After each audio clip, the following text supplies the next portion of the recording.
অচিন ধুমুহা। এজাক অচিন ধুমুহাই মোৰ মৌনহিয়াত বৰকৈ আঘাত দিল। মই জনাই নাছিলো যে অচিন ধুমুহাজাকে মোৰ প্ৰেমৰ এটি সৰ্বজা তছনছ কৰি পেলাব বুলি।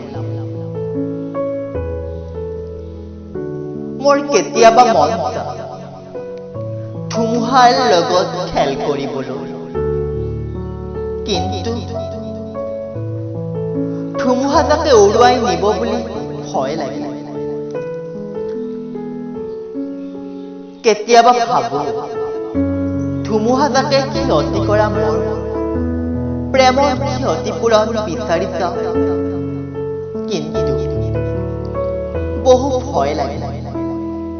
কি জানিবা ধুমুহাজাকে আকৌ প্ৰেমৰ বাকী থকা সপোনবোৰ আকৌ তছনছ কৰি পেলাই। ধন্যবাদ।